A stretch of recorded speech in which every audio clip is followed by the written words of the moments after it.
Ladies and gentlemen, boys and girls, welcome to the 60-second installation of the Game Scrubs podcast. I am one of your hosts, Cal. Joining me, as always, as per usual, Jake.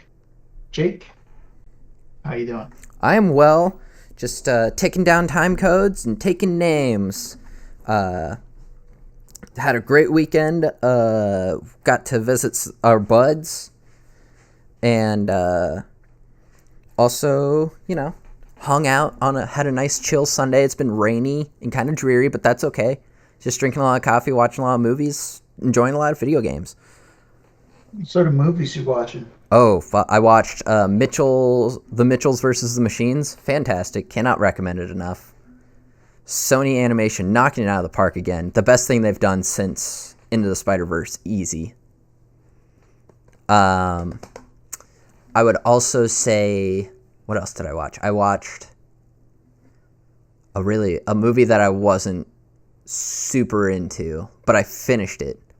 Fuck. I can't remember. Too many movies. No.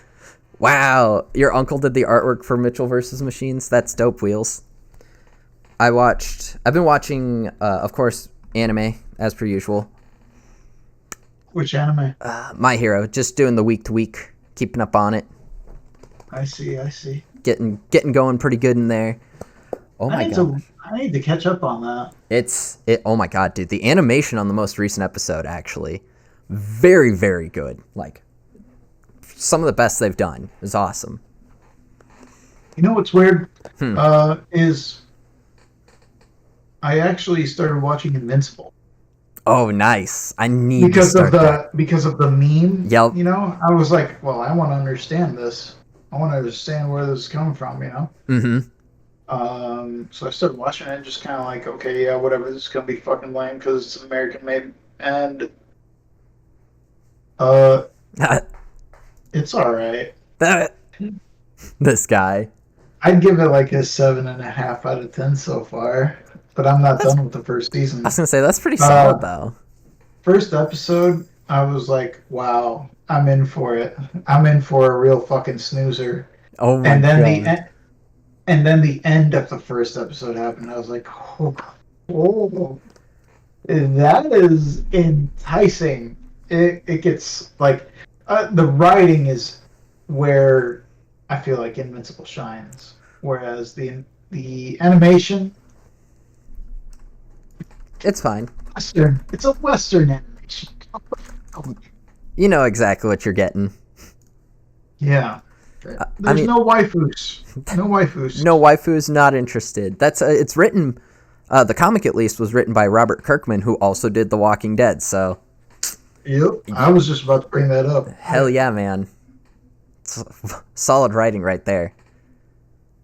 Except he does okay. He does all right. God, dude, those comics, like the show, no matter how good it ever was, right? When it was even at its best, it didn't even come close to the comics. The comics are just so good. Yeah. I have no doubt in my mind that, frankly, the show does not do the comics justice. And a lot of people like the show. Mm-hmm. But, like, you can get the 4 compendiums. Oh. And it will be a better experience. Yeah. If you read through them.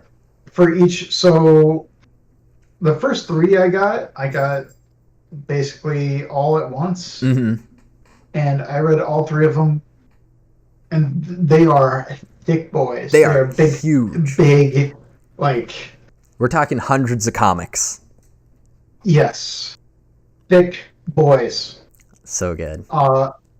I read all of them probably within 3 weeks. God, I remember that.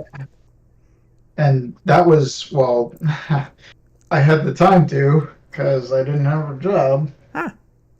That was 6 years ago now. Yes, sir.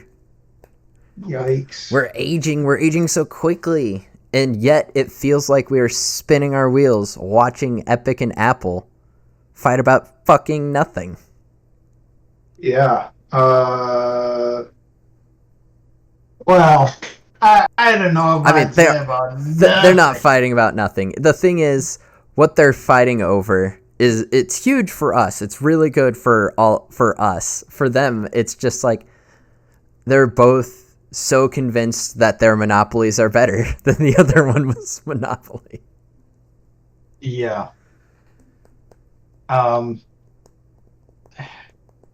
It's so a lot we've been covering this since the filings kind of first went in. Yep.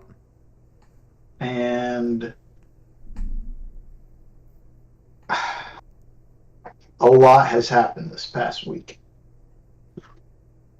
Which is why we have dedicated so much time for the podcast to Epic versus Apple. Mm-hmm.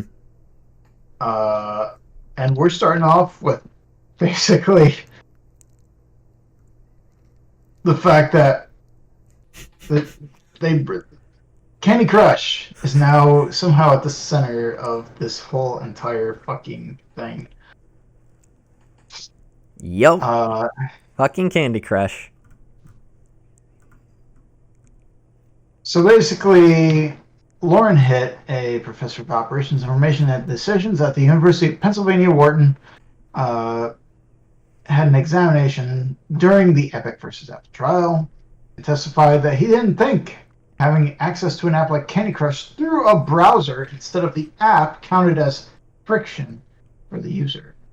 And it certainly was less friction than real-world alternatives, such as leaving a convenience store and then crossing the street to go to another convenience store.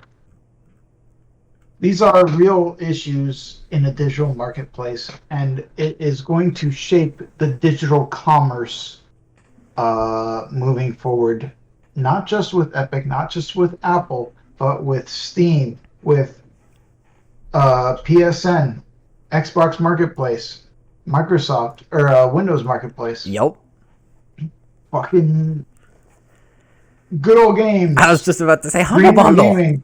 Humble Bundle, yeah. Like, you name it, this is going to impact it in some way. It really will. But yeah, it's just kind of unfortunate that Candy Crush, of all fucking games, is going to be the game that they talk about. It's a really good call. It's so recognizable. I guess, yeah. But the point of the testimony, though, is that the game developers multi-home games to PC and mobile, trying to convince the judge that being blocked from the App Store isn't a huge barrier to developers. Doubt. And Epic is basically saying that's not quite the case. It really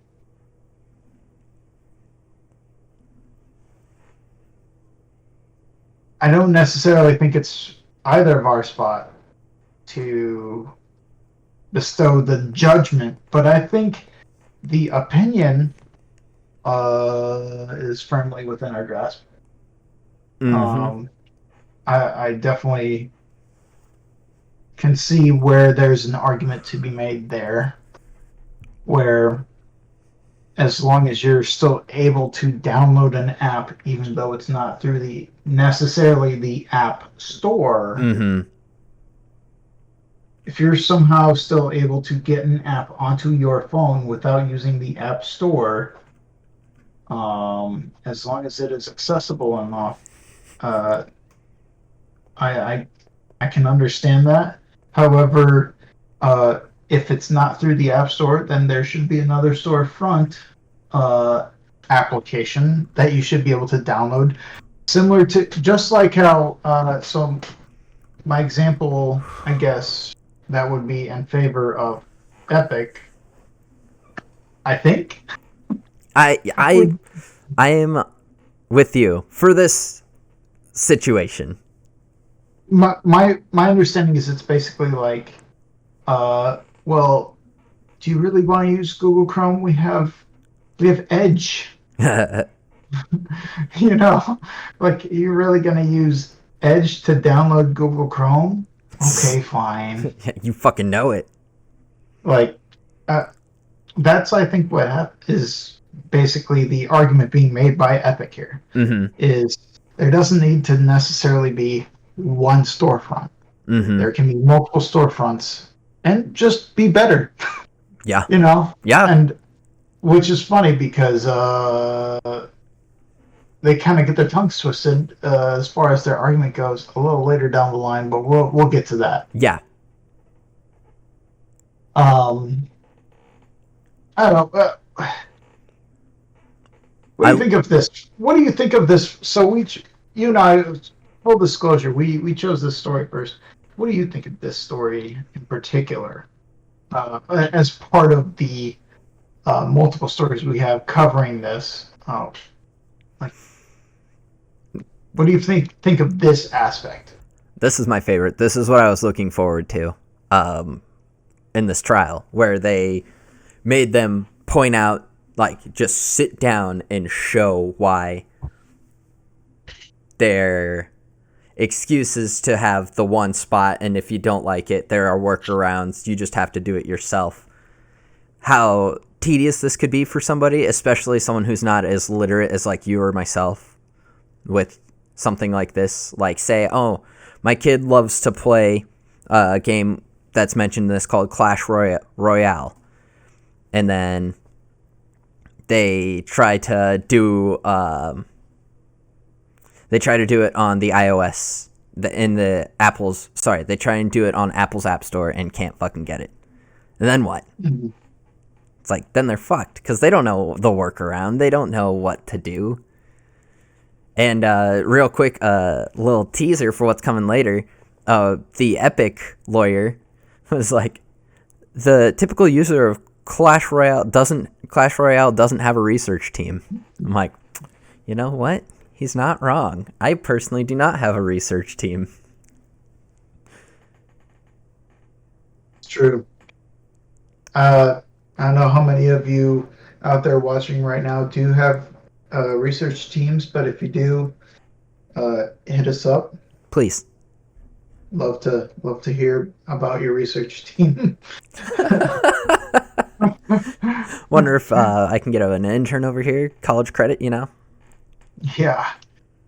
Would love to have some of you edit. I'm just going to sit you down here for a few days. Good luck. Yeah, seriously, good luck. Here are your piss jugs. Oh, you want food? No. That'll get slid under the door once a day. Yeah. Hope you like... Make it last. Hope you like bacon strips. Oh my god. Hey, they're like bacon, okay? Yeah. Just not at all. They don't even smell like bacon.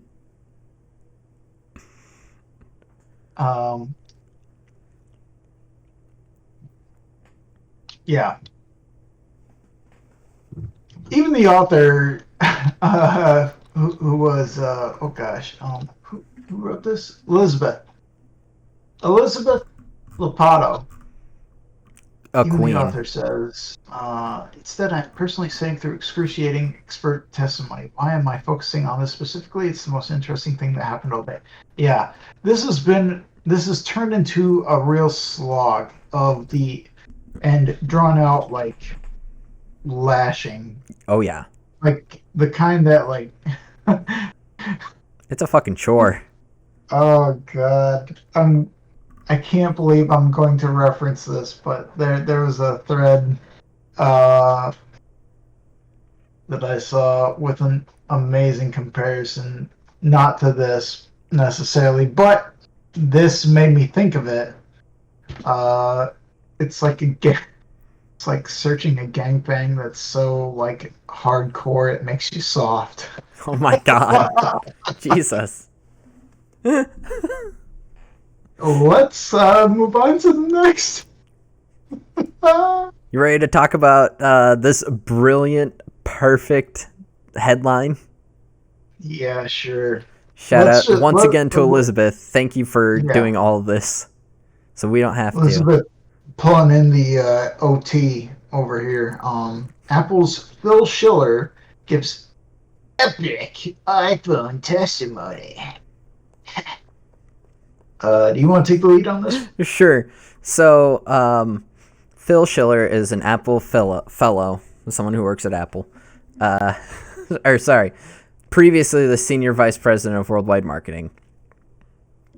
So, basically, what he did was just talked about how the App Store's perfect. His whole thing was just like going in there, showing like why people develop for the iPhone, and it's because he claims it's for the App Store, but if you ask anyone who's literally ever developed an app, it's just because you only have to make one for iOS instead of a bunch like with Android.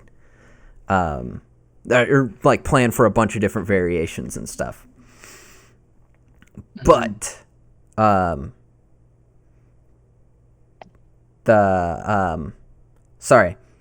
he spends a lot of time like reminiscing about olden times, and then like he's just so focused, and this is just what Apple keeps saying over and over again, is that they're just like so focused and locked on, and later they talked about being locked in to something else, but to the idea of like they're micromanaging. Like that's just the thing with Apple. I don't know if you're aware of this, Cal, but we submitted to try to get on Apple Music a while ago or whatever. Mm-hmm. Apple Podcasts. We still have not been verified. It's been a couple months for their quote unquote quality control. So I don't know. They just brought on an old homie of Jobs to get out there and talk a lot of fluff. How do you feel about this? Well,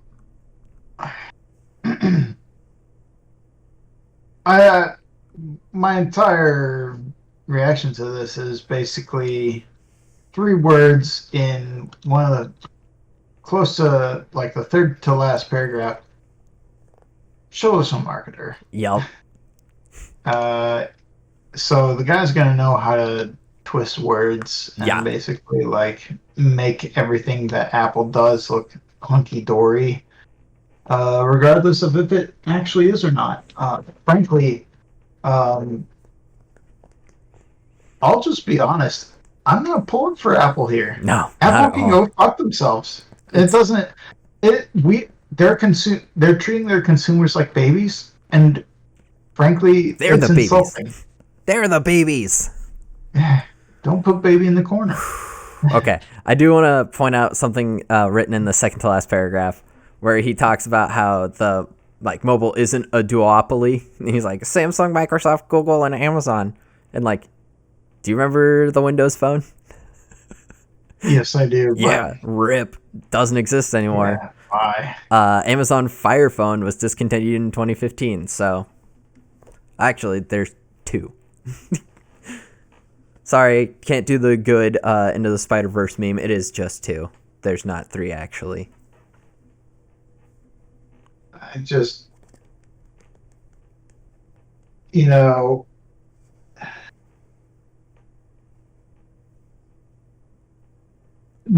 thing about Apple, yes, that I can't help but like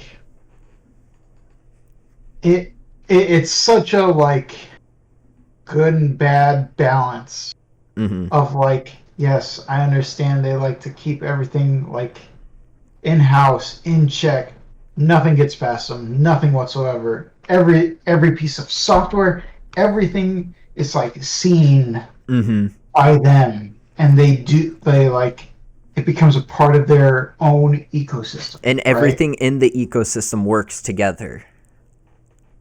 They're Neo in the Matrix, right? Okay. But like at the same time, I feel like because they have that power, they are handicapping their own success by treating their customers like fucking morons. It's true though.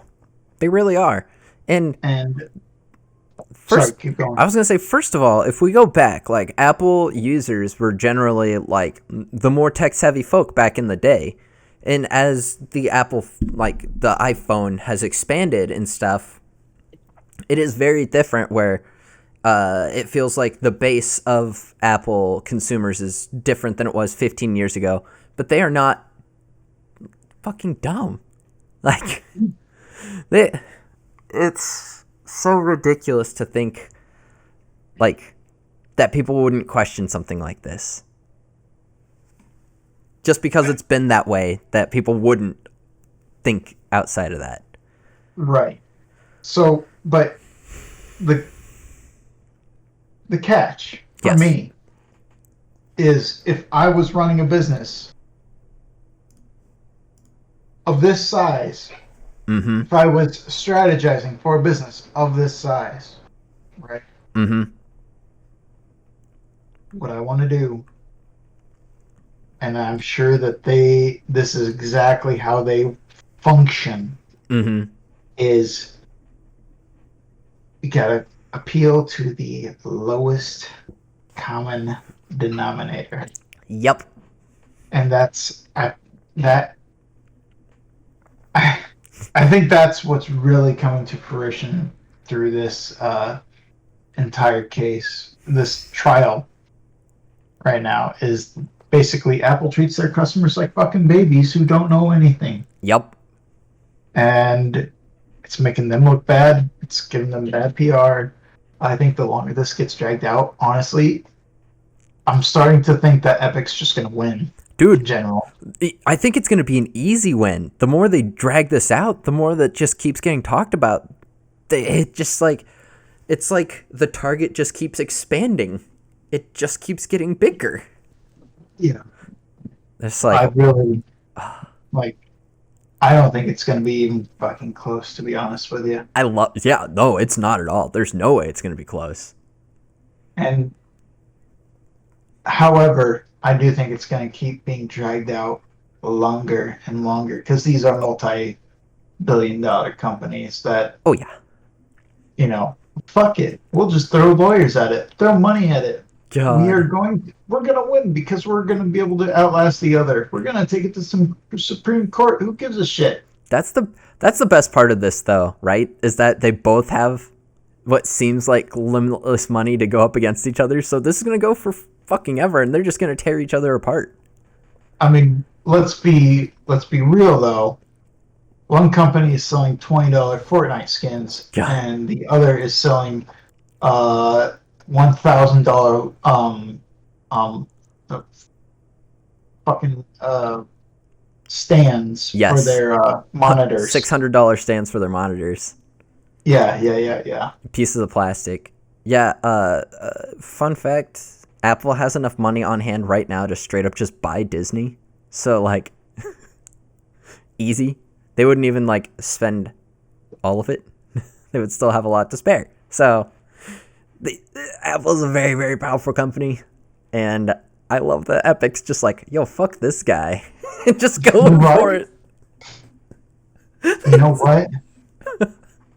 Somebody's got to fucking do it. Someone's got to say it, man. And I feel like Microsoft's just kind of been wanting to say it. Oh yeah. All these years. Yep. Totally been wanting to say it, but they don't have a presence in the mobile marketplace. Yep. And well, at least definitely not anymore. The Rip. year that they tried. God, what an awful phone. I remember thinking it looked all right. I just didn't buy it because I already have. He already had what? An iPhone. And throughout all these years, it's just easy to stay with an iPhone. It is. Making the jump is tough. But probably fucking worth it after some point. Here's the thing, I just though. don't know when. You could make the jump, but Apple still needs to show that iOS allows competition while justifying locking it down. Yeah. Interesting. I mean, we mostly covered this in the last article as well. Yeah, pretty much. So in this portion of this article, they focus mostly on middleware or third-party services like alternate app stores. Yep. Which we already discussed. Mm-hmm. And Apple's attorney Karen Dunn had several options that might fit the bill. The list being of Steam Mobile and Steam Link apps, Mm-hmm. the Xbox iOS app, PlayStation app, Game Club. Give me a fucking break. Hey, Game Club is a direct competitor to Apple Arcade. Oh, you're okay. Whoa. And it's on the App Store today. Says done. Okay. That's nice. Steam Link, Xbox, PlayStation apps. Those are all on separate. That's basically a managing tool, not necessarily true middleware. So that's where the argument falls apart for me. Exactly. As an observer, not as a litigator. Yes. I really don't like to put. I'm not trying to put my spin on this, but I don't buy that one fucking bit. No. I don't know about you. You legit like the PlayStation apps. You can't play games on the fucking app. Right. Like, yeah. That's it. I don't see many people playing Horizon Zero Dawn on their iPhone. Fun fact, people aren't even playing fucking Bug Snacks on their iPhone. Like, get over yourself, Apple. Come on. Don't even lie. This is weak. This argument's so weak. Yeah. And it hurts. It just keeps going. It keeps going back to that feeling of like, man, fuck Apple. They're treating everyone like a bunch of fucking morons, and I hate. I don't know about you. I don't like being treated like an idiot. So I don't know why I said it like that. I appreciate it though. Maybe I am an idiot. Oh my gosh. But then, oh man. It's like... I mean, it's one thing that's brought up in here is Lori Wright of Microsoft pointed out that Apple and Xbox couldn't strike a deal for xCloud, which allows players to stream games without an Xbox. So, it's like, well, funny how that works out. Yeah, you may have seen a streaming app called Shadow that was approved for the App Store. However, it did get kicked off.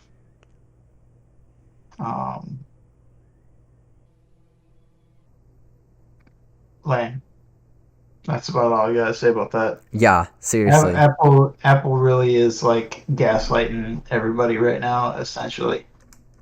And I think the balls are closing in. It's getting tighter. Exactly. Breathe well. Ooh. It just seems inevitable, basically, at this point. Yep. Because literally from each of the angles we've discussed so far, Apple either seems like they are in the wrong, or it seems like they are controlling to an excessive amount what is on their App Store. However,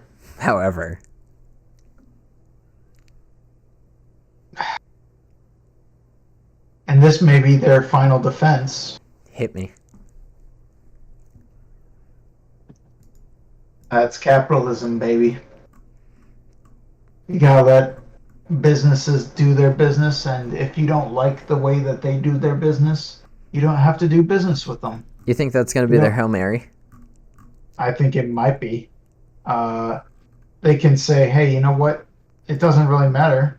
This is the way we do business. Just because Epic doesn't like it, This is fine. how we do it. Maybe Epic should release their own fucking phones then, and they can do it right. And just watch Epic release a whole ass phone. A whole phone, and it's better than the Windows phone. Yeah, Oh man. it's crazy. I think that really could be their like final saving grace, is like a Hail Mary, like that. Yeah, And 100%. basically saying it doesn't, because then you throw the entirety of the trial in the question, and you say, okay, this goes beyond this. This goes beyond, one company being mad at another for being a little controlling over our own contained marketplace. Yep. Because Apple's allowed to do business however they want. Yeah. They can say, okay, we know that 30% is the industry standard. We're gonna do 20, because if you want to be on our platform, you better be good, and you better be good enough to warrant enough money that you make as much with 20% as you would if it was 30% on anything else. Yeah. Stuff like that. Yeah. Um, that's they could do business like that, and who's going to say no besides Epic? Yeah. Who's going to say no? It's true though. They're the biggest phones on the market. Yep. Debatably, I don't know anymore. I really don't know, to be honest with you. It's hard to tell. Yeah. Chayovsky mentions in the chat, God, this is another oversight case that makes it to the Supreme Court. I'm going to literally have a mental break. Chai, it is going there. I can assure you that. Yeah. Oh, my God. It's going to be ridiculous. But you know what? Epic is just firing on all cylinders. They're not just going after Apple. They got to keep they got to keep their sights set on Steam too. Yeah. They're fighting two fronts right now, the Western Front and the Eastern Front. Oof, rough spots, both sides. Epic Games is basically America in World War II. Let's just face it. Straight up. I love this. At Epic, I'm gonna start at the top of the article. Epic has been trying to convince Sony, Microsoft, and other publishers to bring their titles to the Epic Game Store and is willing to spend millions to do so. They're trying to get that good exclusivity, baby. Take it away from Steam. Because Sony has mentioned and shown that they are going to be bringing more games to PC. And Epic wants them on their platform. And I very much understand why. Seems like a pretty good spot, pretty good gig, Apparently, a document showed that they offered Sony $200 million for 4 first-party PlayStation games last year. Yeah. Let's freaking go, man. I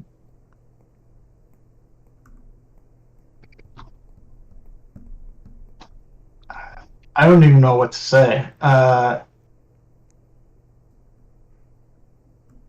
Other than I get it. Yeah. I get why they would want that exclusivity. Mm-hmm.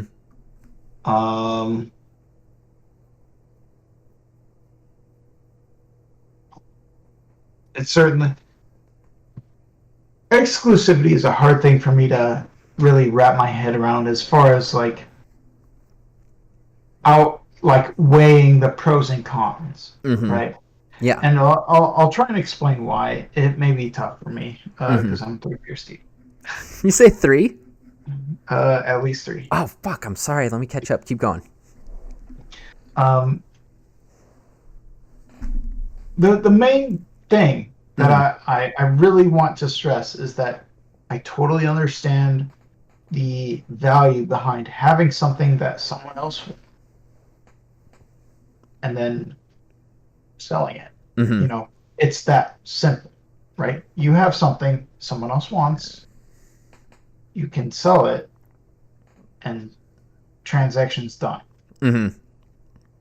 Now, for me, and maybe I'm just like a different brand of gamer, but I truly believe in the vision that Microsoft has had with their Xbox Game Pass. Mm-hmm. Okay, where it's yeah, like Halo is no longer exclusive. It's not an exclusive console thing anymore. Yeah. It's console and PC now. Mm-hmm. Um, but I don't see the problem with that. Yeah. I don't see the problem with that at all. No, yeah. Now, but what I see Epic doing though is I feel like Epic is trying to be the PC PSN. Mm. Mm-hmm. And I'd rather Epic be Epic. Yeah. My thing Epically epic even. but You know? yeah. The thing for me is the reason an exclusive exists, right, is to try to move said console. Right. But the big point is that the game should utilize and run optimally on said console. That's why, that's why so many of those Sony exclusives are so very, very good. Because they were designed so perfectly to play there. Then making them work on a PC or adapting it to a PC is just different. And as soon as you can do it on PC, period, I think that the exclusivity factor of it is just gone. It's dumb. Like, the fact that Epic, I get what they're doing, but I think the point of exclusivity is the optimal experience of a game. Not just to have it on your platform and not someone else's. Like, the point of, obviously, in-move consoles, the reason, like, we both know why Epic wants it there, wants the exclusives, but I just think exclusives on PC is just dumb. Yeah, and not just like I think it's not just dumb from a standpoint of like the of it being an exclusive, right? Mm-hmm. It's the thought of like, okay, so what? You're gonna bring more people to your platform? You already give games away for fucking free. Yeah, they do. Like, I by the I saw Epic giving away games every week, and I was like, for whatever fucking reason, I was resistant. I was like, I'm not getting Epic games. They're dumb. They're just trying to be Steam. I can't hold things in my But cart. I then, just have to buy them.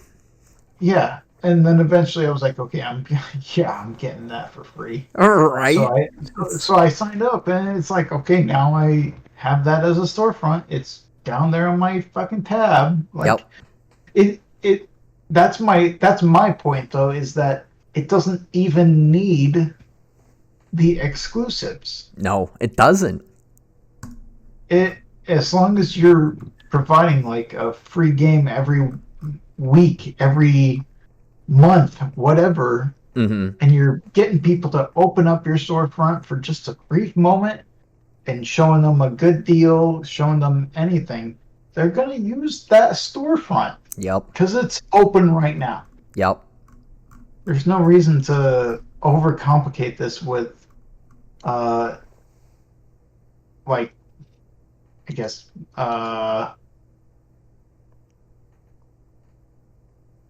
the concept of exclusivity. Mm-hmm. Especially when, let's face it, on PC or on a Mac, Mm-hmm. there's pirates out there. Oh yeah. Oh yeah. So So much easier. it doesn't really matter the storefront when you can just get it Yeah. for free if you look hard enough. I mean, sometimes you can just get a $30 game that came out pay $30 for a game that came out like 3 days ago. That's true too. Just gotta know the right spots to be, baby. Yeah, you just gotta know the right VPN to put up while you're searching on a sketchy Russian website. Getting blops. That you have Google. Yeah, that you have Google Translate for you. I'll tell you what, the fact that I did not get a virus from that is still mind-blowing to me. It's incredible. Like, I don't know what I was thinking. I was so dumb. I got it. It worked. Hell yeah, So, you did. Dumb or fucking a genius. Genius move. Big brain move. I'll give all the credit to Phenomenon for that find. That was still A+ find. I think that's his crown jewel. I would find agree. Find of his lifetime. Ooh. Is within the same week of the release, finding it for half off. True. Come on now, that is dope. Really good move on his account was he had one of those Pikachu exclusive 3DS XLs. Ooh, You remember that? Yeah, I remember that. Yeah. Completely. He didn't open it either. Never opened it. Yeah, so it even had the little tape circles on it still, keeping it shut. That was a pretty good find for him too. Not too shabby. He held it for like a year, and then just asking way more, and still less than what people are asking for on eBay. Mm-hmm. But you know what? Some people are really good at finding things. Some people are good at accidentally turning on crossplay months early. That's Yeah. like how they are. Bungee accidentally turned on Destiny 2 crossplay months earlier than they had intended to. It's like, what the actual fuck? It's really funny. What do you think of this? I know. I question whether the accidental nature of it. Oh, exactly. Because you don't accidentally do this. This is something where some dev got fucking curious and decided, why not right now? Who's gonna know? Who's gonna know? Nobody's gonna know. No. Yeah. I definitely. I mean, come on. I'm sure that. Here's the thing with Bungee, with any like big game industry, like studio, with anybody in the industry, right? Yes. There's no way anything like this to this magnitude gets done with just oops, I saved the wrong program, whoopsie doopsie. Oh no, I pushed Control Alt M, not Control Alt N. Yeah, It's exactly. like, you don't. Come on. You're not fooling anybody. This was 100% done on purpose. I feel like it was an unintentional testing of their own servers to make sure that they could handle it. They could, number one, pull it off. Yeah. And number two, that their servers would be able to handle it. Exactly. It was removed. It'll be removed later this week. That is just definitive proof that they were just testing it. Yeah. I mean, I don't think that's a bad idea, and I think the best way to go about it. But come on, you're not fooling anybody. Why leave it up for any amount of time longer than like maybe what in between shifts? Let's say you work 8 to 4. Okay, so 4 to 8 is 4 hours plus 12, so 16 hours. Yeah. Any longer than 16 hours, when you get to work the next day, let's say I'm just using a standard 8 to 4. I don't know. Yeah. 8 to 4, and then you get to work the next day. Oh shit! I'm up to something. Hey, whoops. And then you turn it off. Yeah, turn it off then. Why let it keep going? the whole week. So smart. Come on now. They can say whatever they want. I don't know. Here's the thing, though. The angle that bugs me about even thinking that is then why? Why lie about it? Does it? It shows weakness to test things. I don't understand why you would put that out versus. Yes, we were testing it. Yeah, right? So, who knows? Maybe it truly was a misstep. But... Doubt. It just seems... It seems too good to be... It's like one of those too good to be true sort of... Oh, 100%. Where... Oh, oops. Oops. There's 5 comments for this article, and the first one seems to share a similar sentiment. Yes. Gosh, yeah. No one believes this. Yeah. I like how he said, "Feel free to partake." That's cool. Public beta test. Nice. Exactly. Everyone's on the same page as us. Like. Yeah. They know it. Glad to hear that we're such unique voices in the community. I mean, we're groundbreaking voices. We said it. They just typed it, you know. Yeah, we're saying it out loud. Yeah, we're storytellers. Here's the thing. Sometimes it's easier to type. Sometimes it's easier to speak it. You know, it just depends on the situation. Sometimes you have an option. Or do you? Well, with Microsoft, you definitely do. Fuck yeah, you do. They are now testing more accessibility on top of their already groundbreaking technology featuring their accessible, handicap accessible controller. Oh, that thing's incredible. That thing, like, watching that thing in action actually kind of gets me teared up a little bit. Same. I think that's so fucking awesome. Like, beyond awesome. Yeah. But their text-to-speech and speech-to-text features for Xbox Party Chat is becoming even more robust. And that it exists now. The speech-to-text feature puts a window on the screen with automatic transcriptions of what people in the voice chat are saying, along with an indicator of whether the message was typed or spoken aloud. This could help people who are hard of hearing to participate in the chat, even if the other participants are speaking instead of typing. That's so cool. And, yeah. And then the text-to-speech literally just goes the other way. It's so nice. That's truly great for the deaf and the mute gamers of the world. Yeah, seriously. And I think, once again, focusing on stuff like that, the inclusivity,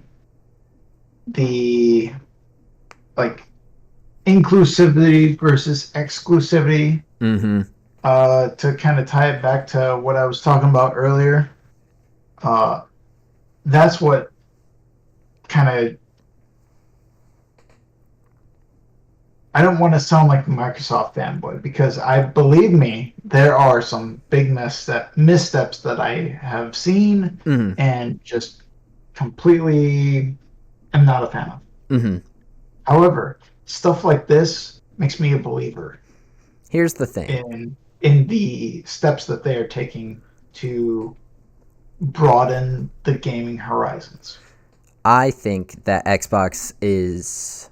I'm with you. I think Xbox is making incredible decisions as far as inclusivity goes, let alone like just the text-to-speech, just the adaptive controller. Even for people like you and me, just making games more accessible. My only complaint is that they don't make fucking games, dude. Like, this is amazing. It'd be cool if they made some fucking games too, but I'm also like just totally cool with them making these really good ecosystems. Are you telling me you don't like Minecraft? What the fuck? It's officially surpassed Tetris as the highest selling game of all time, so that's pretty lit. Helps when you're on literally everything. Gonna go play Minecraft on my smart fridge. I'm gonna go play Minecraft on my Neo Geo. Oh my god. I modded my Neo Geo so I can play Minecraft. God. Did you know that Java is available on 8 billion devices and counting? Oh my god. Did you know that Microsoft rolls out Dolby Vision gaming tests on Xbox Series X and S? I did not. It is. This is cool. I think this is the best thing they can do, cuz straight up I feel like Sony's really doubling down on like a lot of their audio stuff. Yes. So the fact that Microsoft is teaming up with Dolby seems like a really good choice. Let's throw it out there. Dolby Vision, pretty dope. I mean, what else do you think of when you think of Dolby besides? I mean, I think it's an absolutely phenomenal call on Microsoft's part, I think. Dolby's audio is also actually fucking incredible. So, like, straight up. For real. Like, why did they have such a dumb name? Seriously. I mean, you replace one of them in one letter and it's Dobby.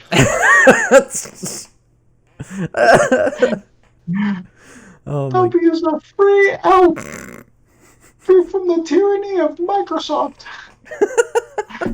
Oh god, this is amazing. This is insane. I cannot wrap my mind around the idea of that. Yeah, I mean, to be honest, I feel like my eyesight is already stretched to the limit with just straight up HDR, let alone 100%, man. 720 just really stresses my eyes out. Yeah. 480 is about the best I can see. 28 frames per second at about 360 Oh my god. resolution. Can you imagine? God. It's cool though. Dolby allegedly, Forbes reported that Dolby is working with TV manufacturers to enable the standard to work at 120 hertz. How's that make you feel? We'll see. Yeah, that sounds to me like, you know, the standard price is gonna fucking go up then. You know it, baby. Here's the thing. I watch a lot of movies. I'll just game on my monitors. It's fine. Like, yeah, that's literally my beautiful monitor.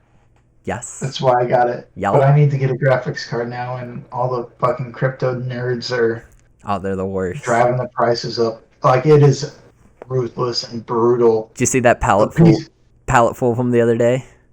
I want to scream. I have seen some shit. The warehouses. I haven't actually brought this up, I don't think, on a podcast, but I have recently downloaded TikTok. Oh yeah. And by recently, I mean like 2 months ago. Nice. And some of the videos that have been coming up lately, have been basically like tours. Oh my god, I would lose my mind. Of the crypto warehouses in China. It's insane. Absolutely insane. It is actual warehouses. Full of 1080s. Whatever graphics card they can get, they will attach it to a computer and have an entire warehouse shelving unit dedicated to like all these different, like, it is absolutely bonkers. It is unreal.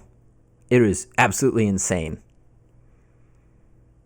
I was hoping, I remember years ago, 4 years ago, it was, we saw this fucking issue. It's so annoying.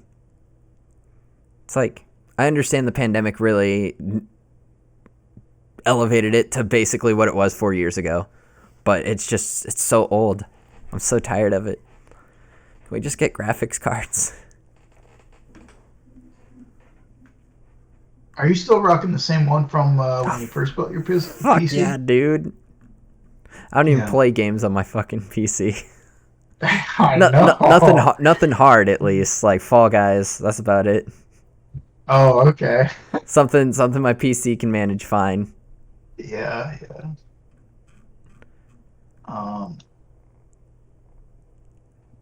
But yeah. As far as sorry, I feel like I got a little off track, but A little sidetracked. that's the whole point of the conversational podcast. Exactly. But here's the thing. This is a great move for Xbox. It's going to be super lucrative for them. I am very, very excited. Yeah, I completely agree there. But as far as being lucrative, holy moly. You know, Jake, I started off today, as far as streaming goes, before this podcast, I played some Overwatch. Oh, yes, sir?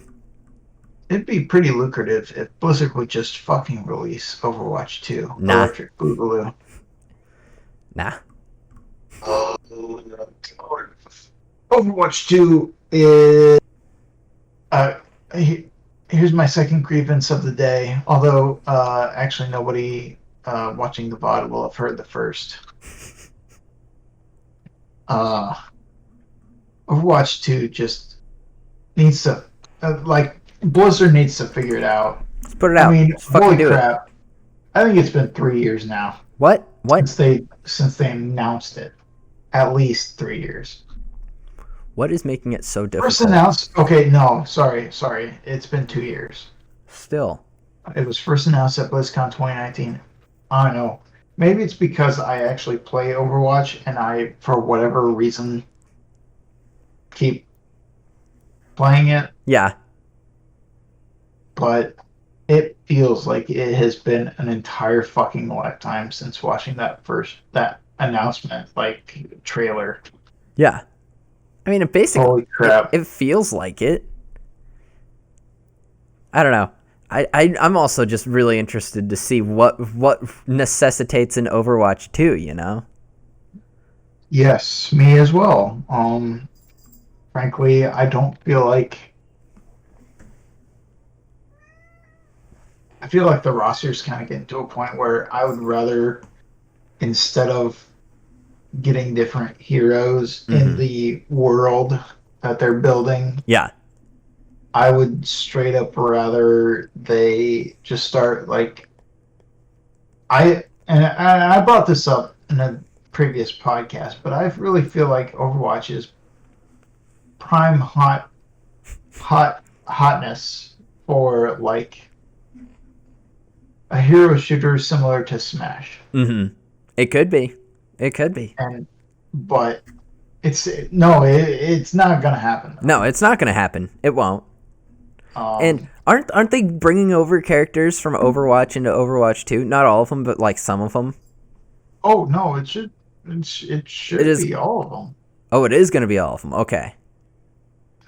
As far as I understand. Then what's the point? Just keep adding characters. I don't know.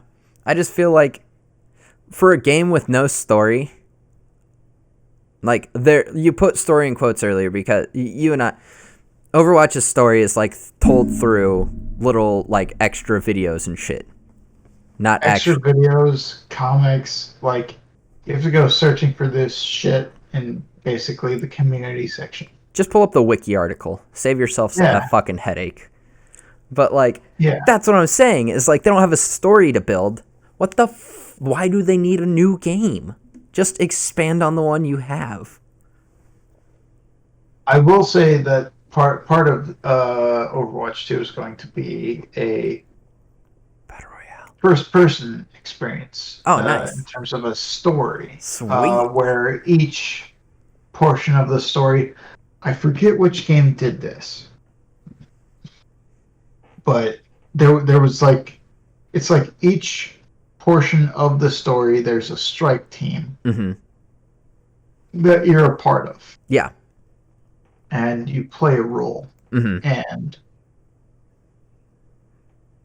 basically, you play through the story missions single player, but it's still multiplayer. Interesting. Like there's 3 other people on any given mission, and then you get a cutscene in between. Interesting. Something like that. Yeah. But I'll be interested. I mean, obviously, I'm gonna be down for Overwatch 2 Electric Boogaloo whenever Aaron Keller decides to release it. Yeah. Rest in peace, Jeff Kaplan. Yeah, rip in pieces.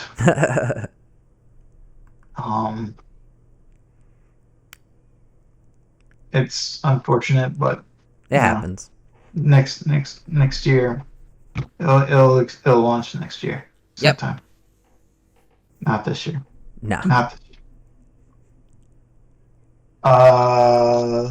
You know it is dropping this year. Is it though?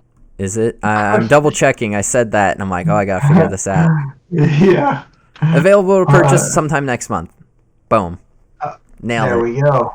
Sony has announced a black and red DualSense controller for the PS5. They're just announcing it, saying, "Hey, it's out there." These are some of the hottest controllers I think I've ever seen. 100%. Here's the thing: I had to stop myself earlier because we started talking about these beautiful fucking controllers, and I'm just saying, man.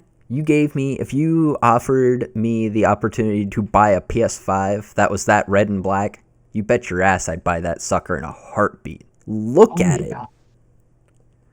Hell, I would do it for the black on black. That black looks so fucking good. That's a beautiful matte black. God.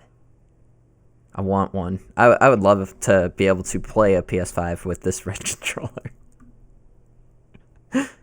Oh, man. Cosmic Red costs $5 more than the black one. And $75 for the red. Jesus, $70 for the black. I like the little parentheses.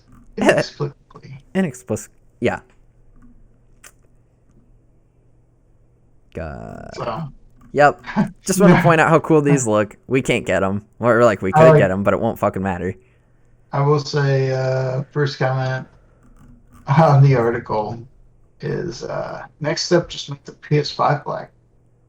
And enough of them for people to buy. Comment right below. 100%. Yeah. Took the words right out of my mouth. I feel pretty confident that I'm going to have a PS5 by the end of the summer. Nice. I think you can get one. Way or another. We're better than normies. We may not be looking right now, but if we wanted to, we could get them. Yeah, I actually know for a fact that basically I could get put on a waiting list that at most, like the max waiting list that this place has is 20 people at a time. Boom. Usually it's between 5 and 12. Exactly. But they get 20 consoles in at a time. Done. And it's like a strict schedule. Exactly. Every week they get 20 consoles in. 20. Beautiful. So I'm feeling like putting my name down at some point. Do it. This summer. However, I don't know. I gotta say, I keep hearing really good things about the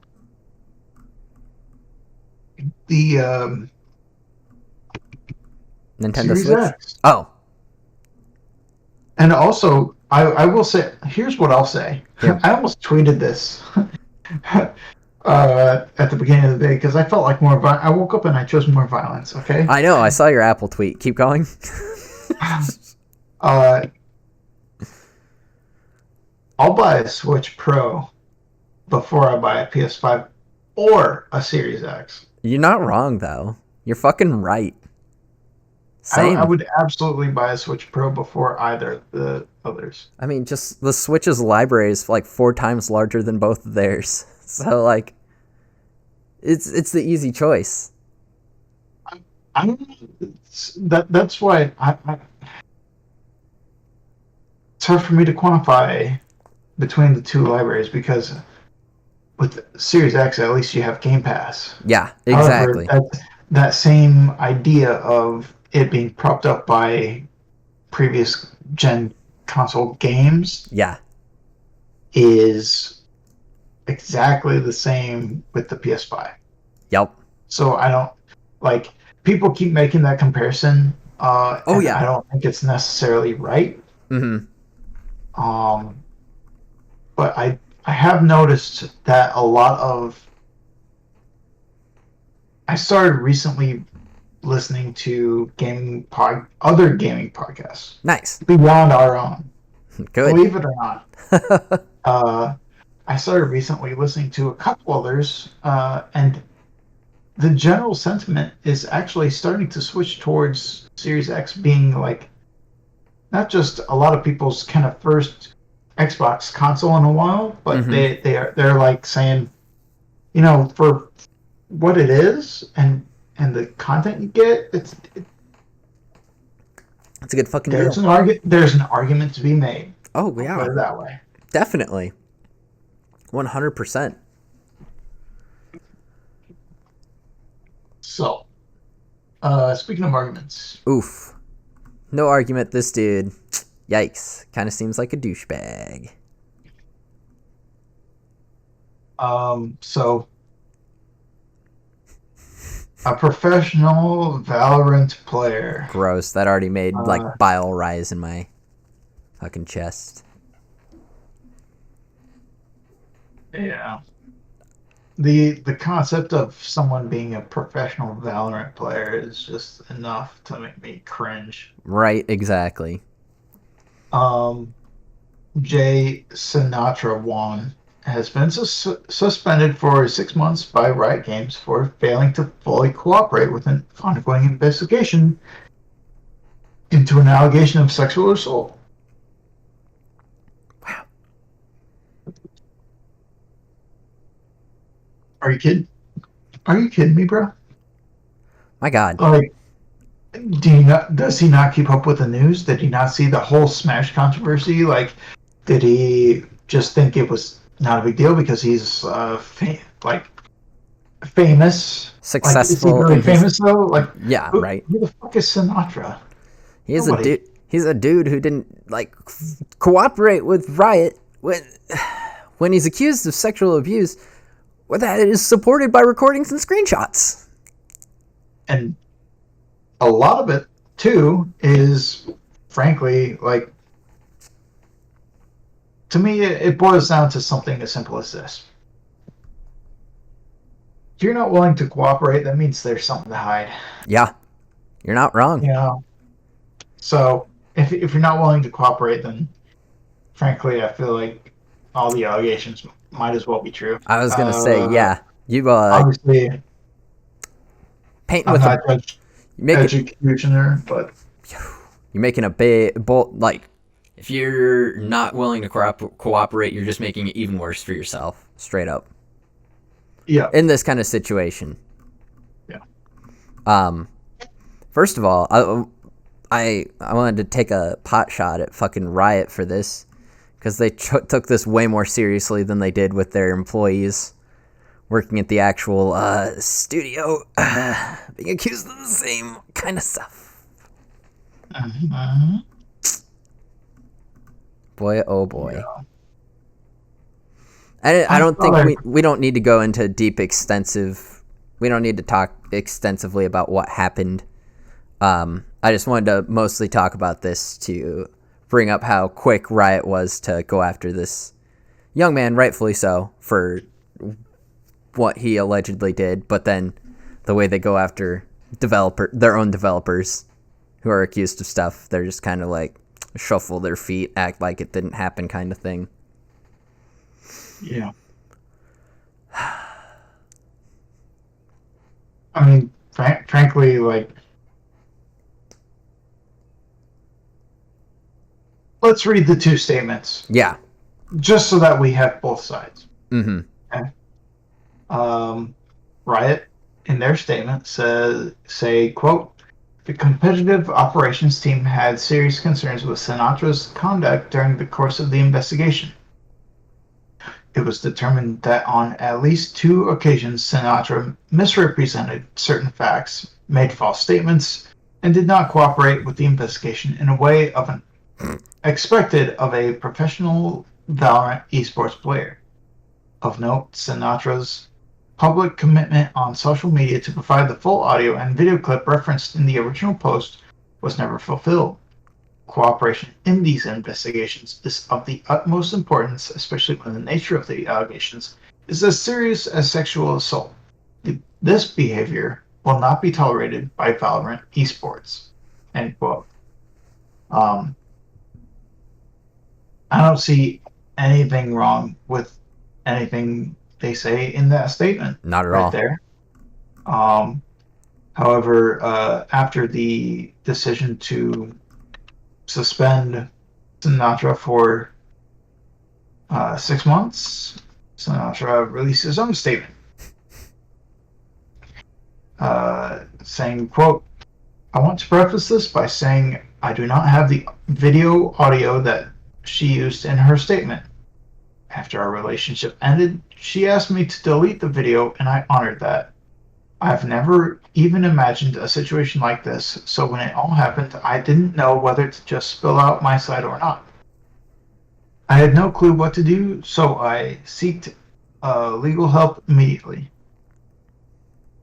As we were drafting an update with the legal PR team, we had added that I would provide the video because we genuinely thought that the video would have to be shared in full since it's a key part in the investigation. However, that did not happen, and I should not have promised something I could not personally deliver. This entire experience has been humbling and an opportunity for me to come out the other side a better person. End quote. Oof. Um,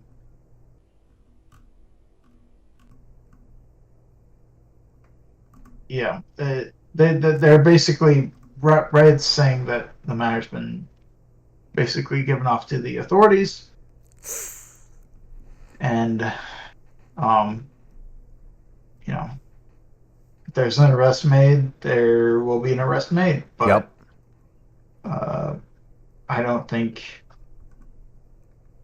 Riot or Sinatra making any more statements will further the point any more or less No.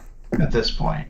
You know, like, what else can be said besides what, you know, I do like the, at least I can kind of buy Sinatra's statement as far as the context of, okay, this person wanted me to delete it, so I deleted it. Mm-hmm. I don't, but okay, but that doesn't mean that what they're saying is wrong. Yeah. So, well, I'm not willing to quite cast judgment just yet, as I'm sure many others on jury duty hopefully would feel the same.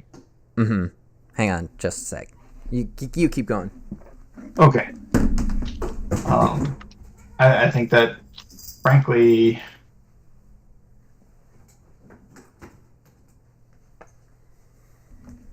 I don't know. I just kind of am in the. I feel like this seems like a bad breakup, and maybe that some miscommunication may have happened. I don't know. My thing is, he's saying that like his side didn't get the opportunity to his legal PR team. What the fuck is a legal PR team? Is he talking about like his legal team? Because they would have access to that video if it's evidence. That's how court works. If it's a PR team, they are not going to get access to that because they're public relations, not a fucking lawyer. So I'm just interested. I'd have to know a little more about those 3 words right there put together in that way, because lawyers have access to that information. His lawyers have access to that video. PR team would not. Right. Yeah. I would imagine that a legal PR team would basically be a PR team put together by lawyers. Yeah. Though, that said, why would you allow the PR team to put out a video in the first place? Yep. That would worsen the case for you. They are. Well, if it's what he's saying right here, it's literally PR team for the lawyers. Yeah. Yeah, so they wouldn't have access to that kind of info. So that is, he's right. That is on him for not having that video. I mean, she did tell him to delete it, but the PR team has no reason to see that. It sounds like he kind of thought that, okay, so if I delete this, then we're good. And then she kind of hit him later with a, nah. Actually, no. So, I don't know. For me, it's sexual assault, bro. Dude, it's sexual assault. This is different than bad blood in a breakup. It's like, if it's sexual abuse with, like, video and... I'm not... Don't get me wrong here. It's not like I'm saying, oh, he didn't do it. He didn't do it, she's just salty. Mm-hmm.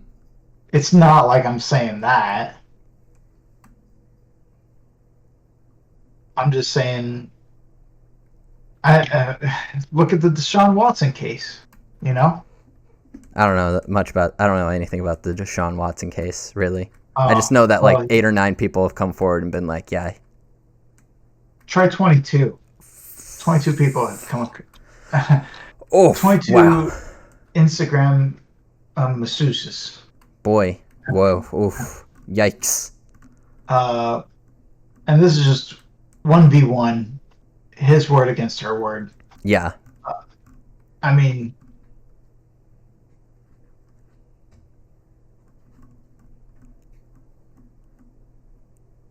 I just don't know how him having the video... not to pass judgment. Yeah. One way or the other. Especially when, like, the concept itself of sexual assault can be so... It takes, like... It's a very, perspective. Like, I don't know. I just feel like... I don't know why it would have mattered if he had the same video as her. His PR team would have just seen what, like, the lawyers saw. His and her lawyers. Yeah. I also don't understand why she can't just release the video herself. If she has it. It sounds like she has it, right? She has it, yeah. Both legal teams have it. She has it. If it's evidence, then they're supposed to share that between the two. Like, all evidence is subject to review by both legal teams. Yes, we've established that. Not the PR team, which is what he's trying to get it to. Right. Yeah. Well, if the PR team can't get it, then the legal team probably doesn't want them. Yeah. Yes, sir. It's not looking good. 100%. You know what isn't looking good either? Fucking IGN, man. Big rip. But this being said, it was the staff writing an open letter to management. So this was all the bigwigs. This isn't your poor reporter writing 6 game reviews like over whatever. This is written by them to the higher folk. Wow. Right. Editorial staff publishing an open letter. That is wild. Yeah. There was an IGN article and a tweet linking to charities supporting Palestinian victims of recent Israeli violence, all taken down inconspicuously by IGN management, which was totally against what the editorial staff really thought was necessary. And basically, they said the official statement from IGN was saying it was removed because it was, quote, not in line with our intent of trying to show support for all people impacted by tragic events, end quote. And that, quote, by highlighting only one population, the post mistakenly left the impression that we were politically aligned with one side, end quote. I don't mean to sound like I'm one side or the other, but one side has fucking nuclear weapons and the other side doesn't. Yeah, right? One side gets their elementary schools bombed, the other side doesn't. I mean, give me a fucking break. Right? Like, this is ridiculous. How is it a politically aligned, like, even if it was donations, here, this is just like the most black and white way to look at it, right? Even if the donations, okay, so all these deaths happened, all of these buildings are turned to fucking rubble. People donate money to help people rebuild. That's not, how is that political? Like, right. That's not. The fact, the thing that makes it political is one side wanting those buildings to be rubble. That's the political part. Yeah. Oh man. So that was because I'm fucking sick of old geezers just being such huge bitches. Oh my gosh. Fucking snowflakes, man. And that I want to say bunch of snowflakes. Another word that I let off the previous podcast with. But I won't. I appreciate it. These old fogies. Fucking boomers. Are just like the most unpalatable, disgusting human beings on the planet. Such spineless. That just constantly want it. It's truly bizarre to me, the concept of these old fucking boomers not even wanting to just be like rich, which practically all of them fucking are. Yep. But also wanting the power to put their thumb. Sorry, you can't see it, but I'm putting my thumb down on the desk right now. Yep. Just squishing. You're squishing people. Mm-hmm. And this causes like people to fucking die. There are people dying over this. Because some billionaire, millionaire, who gives a fuck, like, had a whim. Mm-hmm. I hate that. It's so much. Unbelievable. And IGN thinks that, or at least the management. The management, yes, exactly. The management seems to think we shouldn't take a side. Yep. Give me a fucking break, okay? This the entire reason. Okay, like, I know journalism is not supposed to take sides with anything, completely unbiased. But you know what? It's a fucking gaming website. Okay. Yeah, right. I wouldn't. Calling IGN journalism is a very generous term. Right. They barely report anything. They pump out reviews. Woo. Yeah, reviews, and they have like regular readers do their guides for them. Straight up, that is an actual fact. Yeah. Oh my So they wrote a letter, right? And they were upset. I want to acknowledge something written in the letter. They were like, keeping with IGN's ongoing efforts to highlight causes that are important to our team, such as our support for Black Lives Matter last year, or our most recent celebration of AAPI Heritage Month, and joining the call to end AAPI hate, the victims here deserve the same support. That was literally on their website like 2 weeks ago. So it's like, what are you going to do? Is the management going to come out and be like, you know what, that was on us? We need to hear about the people that hate the AAPI. All right. Sorry, that's on us. Like, one doesn't want it to exist. The other one just literally wants to exist. We got to have both sides in here. Gotta give them light. Gotta give them their time. It's like, calm the fuck down. There is just like a moral integrity to, like you said, journalism is straight up reporting the news. But if there are two viewpoints, and one is exterminate, and the other one is don't exterminate, you give the don't exterminate people time to explain why they shouldn't be.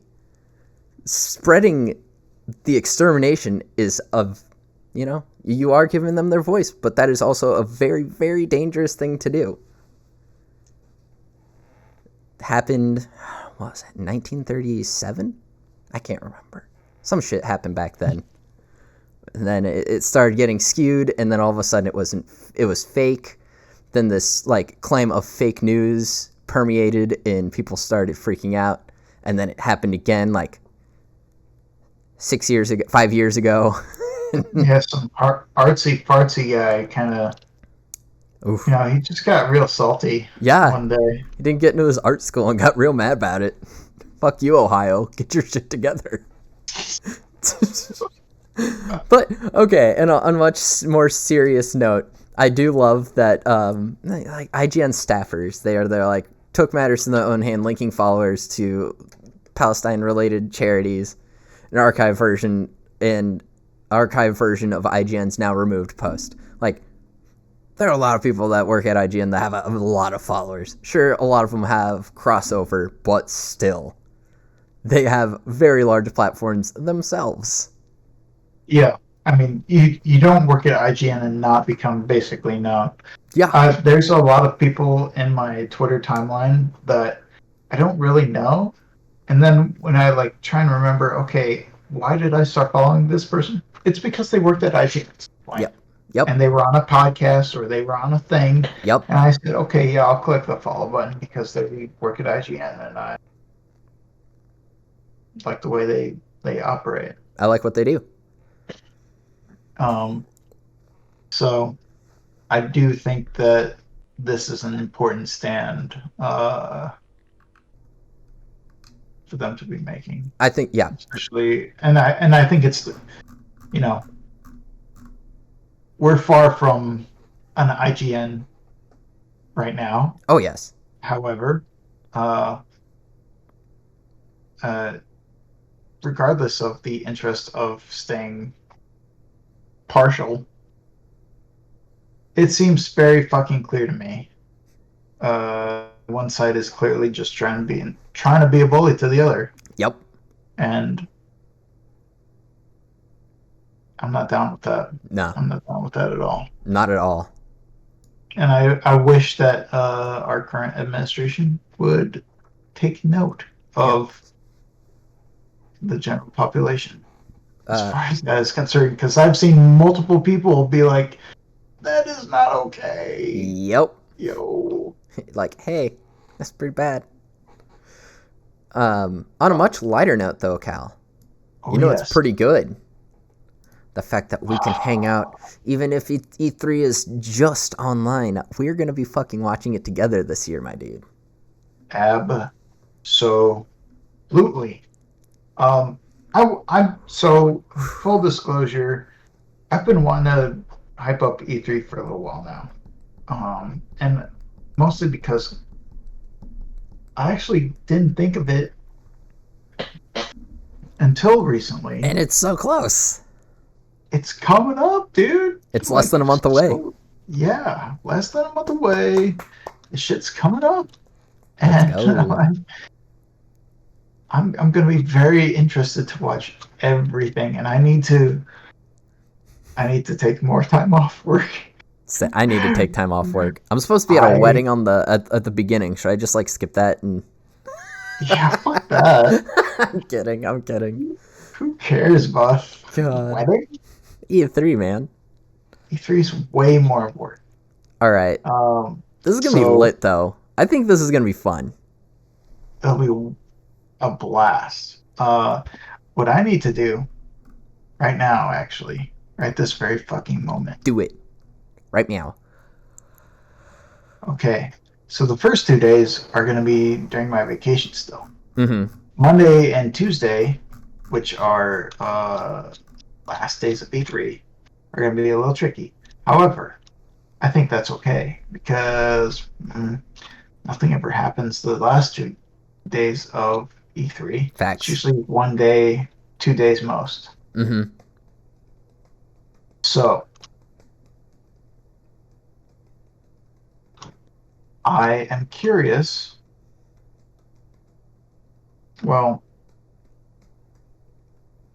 curious. Oh God, no! Oh yeah, it's getting late. It's gonna be real late, lit. folks. Sorry about that. Sounds like Ubisoft's gonna be leading everything off That's as fine. per usual. Yeah, let's go. They can do that all they want. New Assassin's Creed. Yeah. Another Just Dance. Great. Yeah, but it's not coming out for the Wii, so I don't care. It'll come out for the Switch, and actually the PlayStation. It's true. I don't know. I'm sure it'll be out for everything. Oh yeah, for sure. I think. I don't know. Is there like something that stands out to you that you like isn't an announcement from E3 that you're expecting that you like want to happen? An announcement I want to happen at E3 this year? Yeah. Metroid Prime 4. Nintendo, please, for the love of God, Metroid Prime 4 first, more than anything. I've seen a lot of rumors of a new Mario Kart 9. I would absolutely lose my fucking mind for that. And then I would also, just for the fans, Bayonetta 3. Those Bayonetta fans got teased so hard, and now they're just waiting.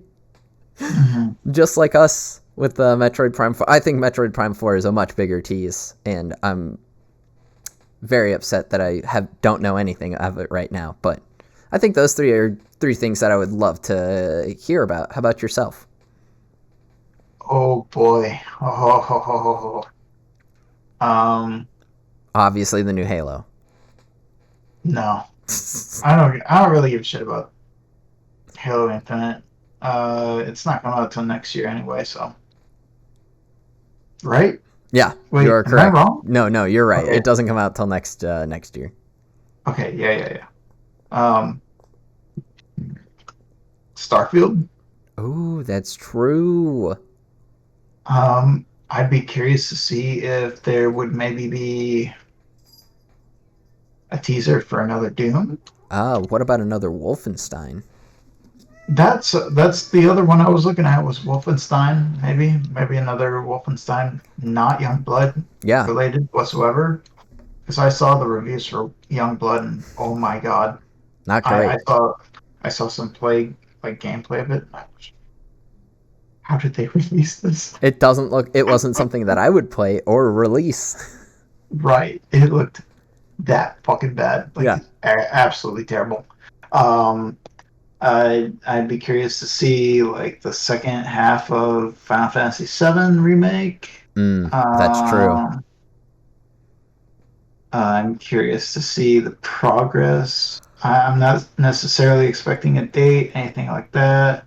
Maybe a year of release for Elder Scrolls 6. I fucking knew it. I'm like, nah, they're just gonna play they're gonna play more Skyrim music and be like, we're working on it still, we swear.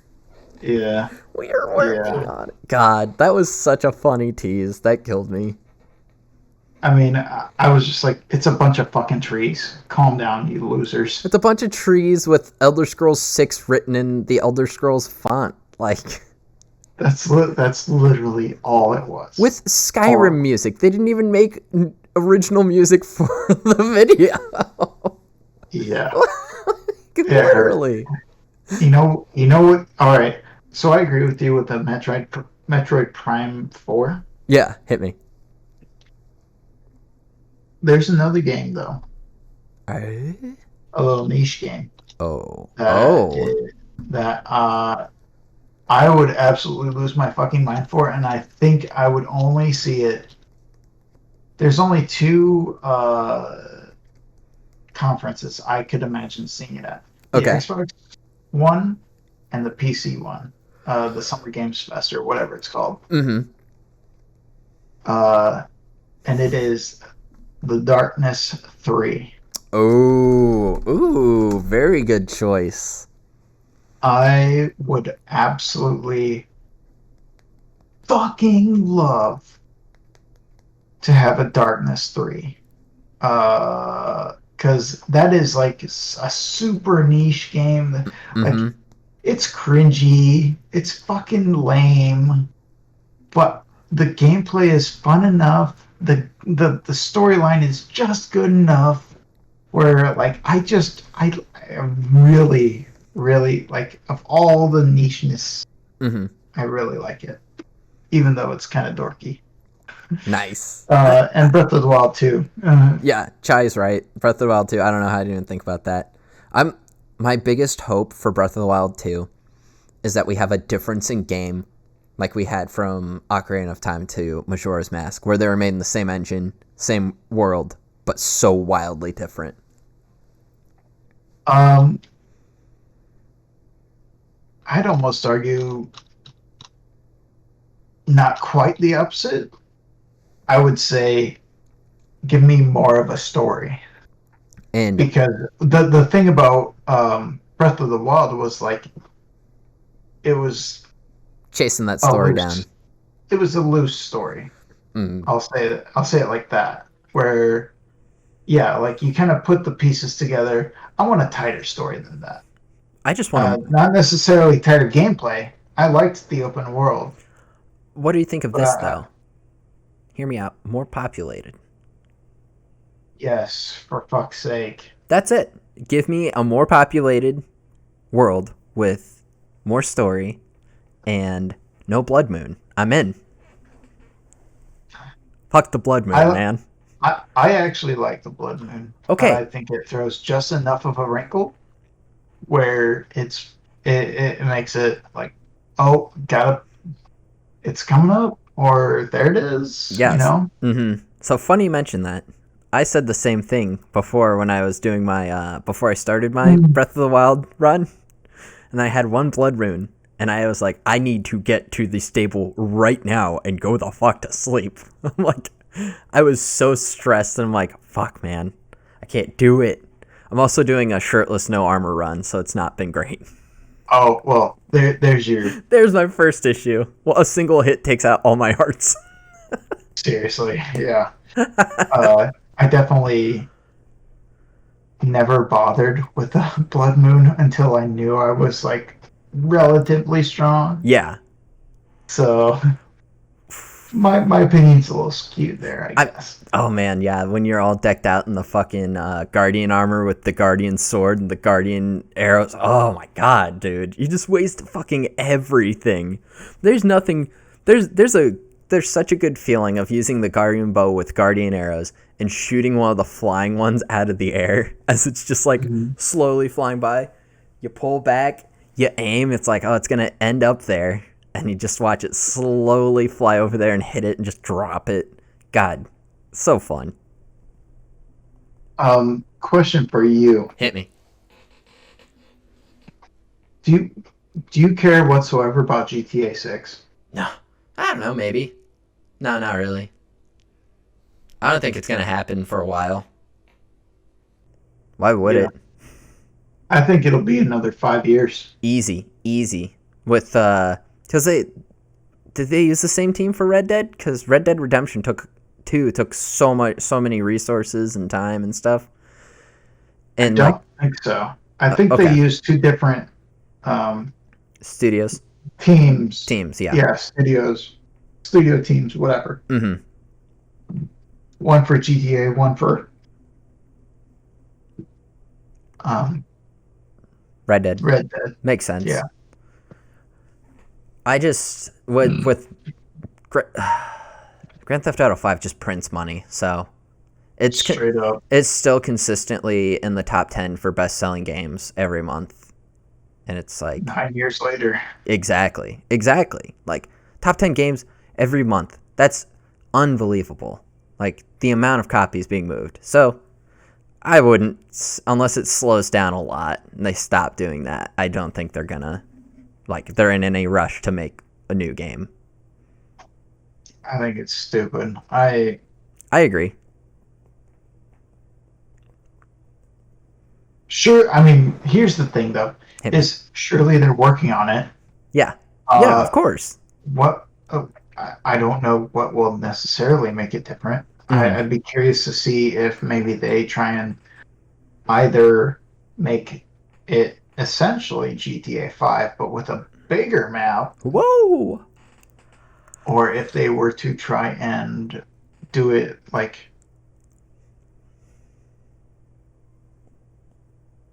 I don't know. Maybe they're not working on the next installation whatsoever, but remastering. I mean, remasters seem to have taken over the GameSphere lately. Here's the thing. They could remaster any of the PS2 era games, and I would gobble that shit the fuck up. Yes. Remaster San Andreas or Vice City, I'm like... Oh, give me that Vice City. My God, dude. It's so good. That would be amazing. And I don't think I would necessarily call it a money grab. No. I think I would say, you know what? Especially, like, because with Rockstar, they never do anything half-ass. They don't. At least I don't think so. I would agree. Maybe some people have gripes with certain missions or whatever the fuck, right? Yeah, of course. And they're wrong. Here's the thing. They're straight up wrong. I would say up until GTA 5, Rockstar's top 5 easy developers. They're just so good. They just put out bops, like critically and commercially well received, usually across the board. And if it wasn't commercially, it was always critically. But like, man, give me a Bully 2, man. I want it. It'd be fun as hell. I don't know. I feel like Bully actually had a well enough contained storyline where if they're gonna do Bully again, or a Bully 2, it would be an entirely different experience, like way different experience. True. Like.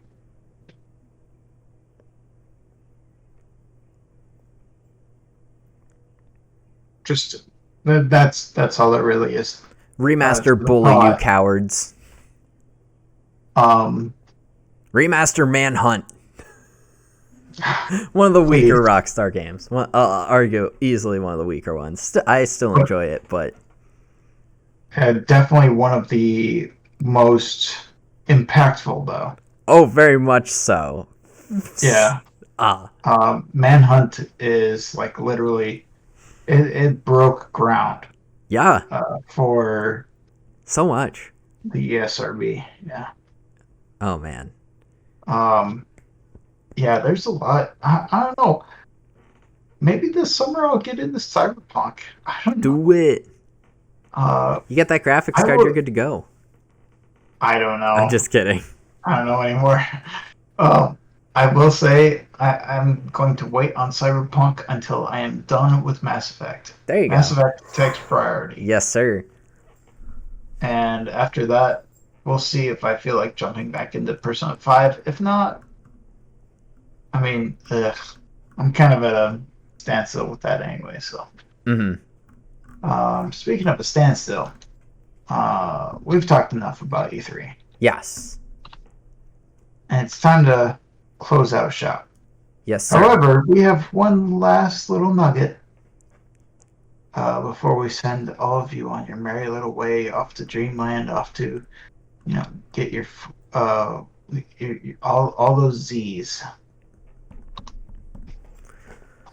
There's a Twitch-based Pac-Man game. Or there used to be. No longer talk about it on the website. Yeah. It's not on the Amazon Games website anymore. Yep. May of last year, they had Pac-Man Live Studio, which was basically Pac-Man you'd be able to play in Twitch. Yep.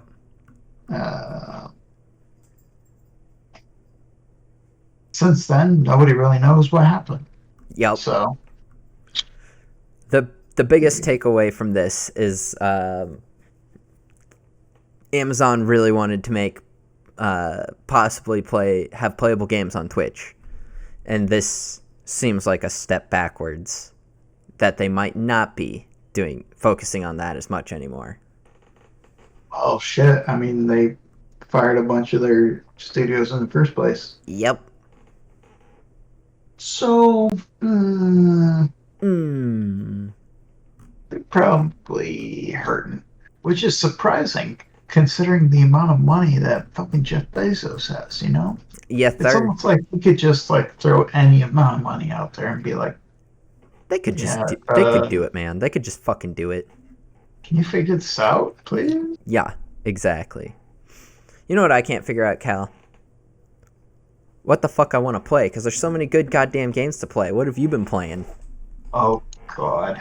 What's funny is I brought up the other day our internet was acting up, so I started the Medium, which is a exclusive to Game Pass and on a PC console.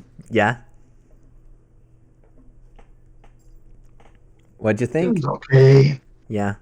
I only did like an hour, and I was really trying to be kind of thorough with it. Yeah. I think the biggest thing for me was the most noticeable thing about it was the fact that the pro tag was swearing so much, and I'm not exactly a church. I'm not exactly a choir guy, Yeah. You don't sing in the you don't sing in the church choir. I got you.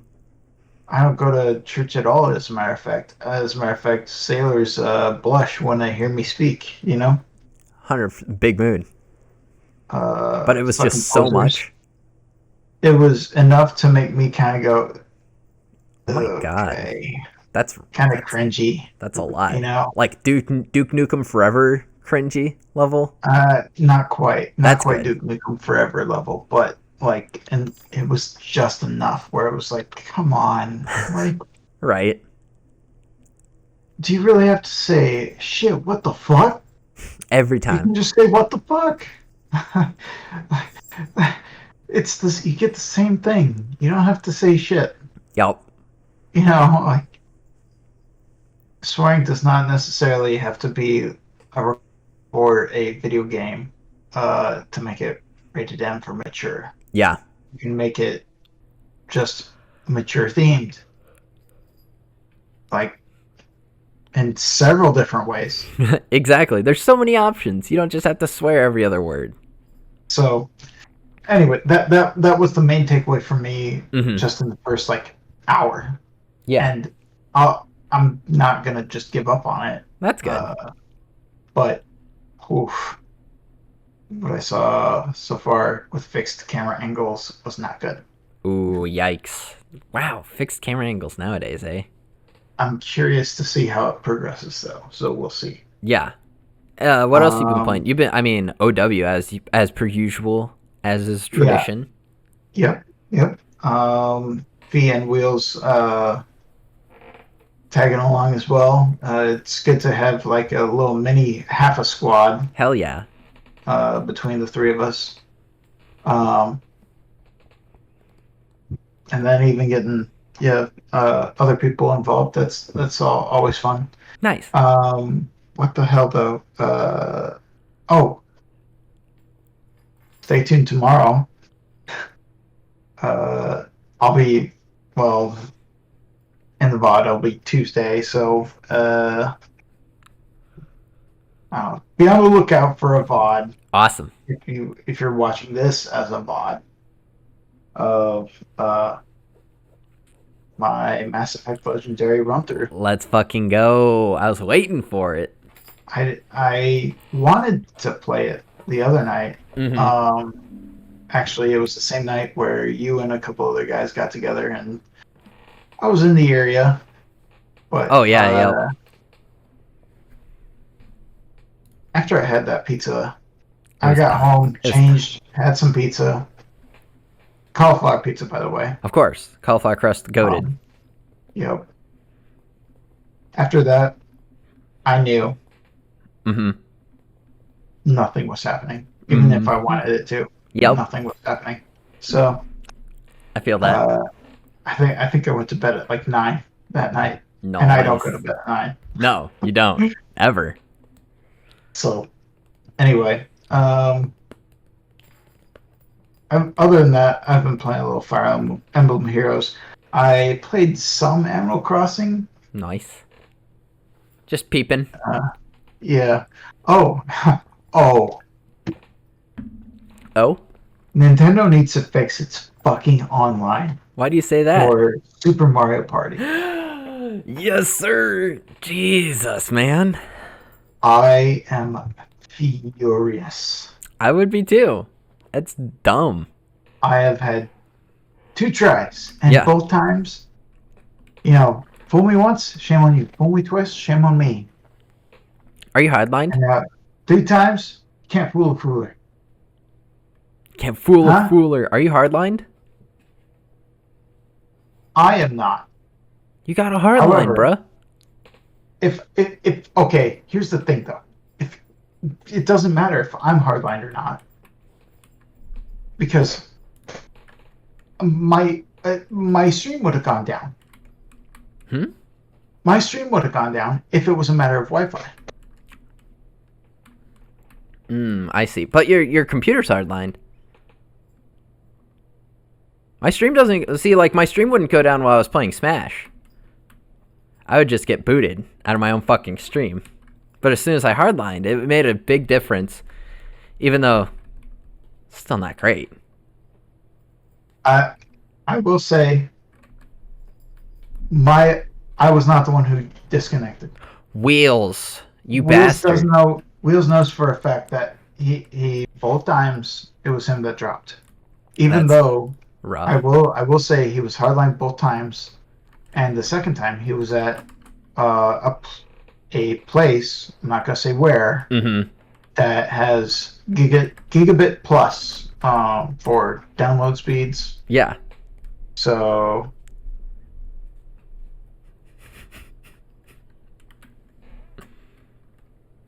But yeah. I don't know.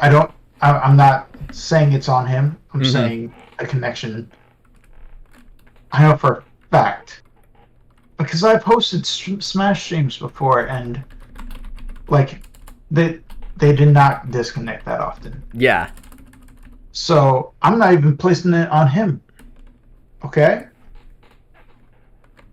I'm placing it squarely on Nintendo. Oh, 100%. Their internet is garbage. Their online play is barely playable, if playable at all. Yeah. I mean, their internet is playable for the games they want to be playable online. I don't know. Mario Kart's even questionable, man. Right. I completely... I hear you. I hear you. Even, I would argue, like, Mario Kart's easily their best game to play online, and it's still, like, infuriating sometimes. Yeah. Their servers are just... garbage. They're second rate. they're fucking raw. What else have you been playing besides kind of Mario Party? I did AC. try Persona 5. Nice. Oh yeah, always getting that up. Um, but like I said, I'm at kind of a standstill right now with that game Yeah, because there's a boss that just having a tough time, you know. yeah, for sure. So, um, Fire Emblem Heroes. Nice. I just do dailies anymore. If that. Um, Other than that, I might do a stream about me learning Ruby on my own. Ruby on Rails. Oh, nice. That's awesome.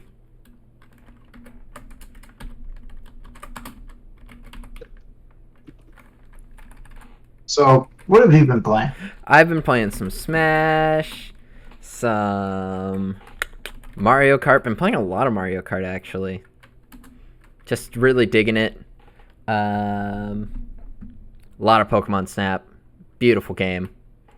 Like, I can't recommend it enough. I think it's great.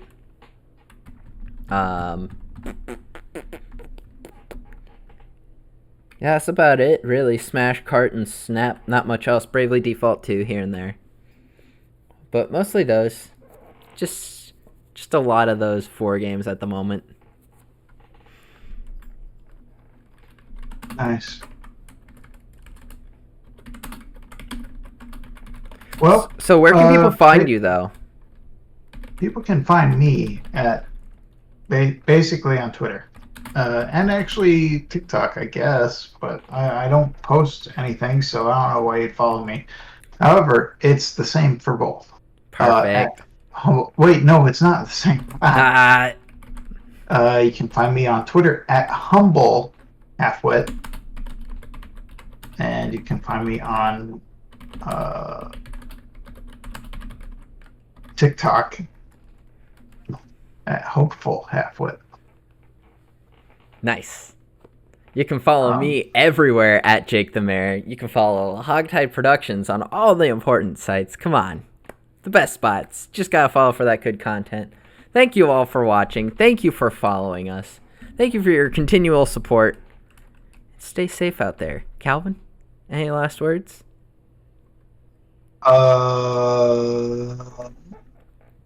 No. I got nothing, man. I got nothing. It's late. We'll catch y'all later. Fuck Okumura. God. Worst fucking boss in Persona 5.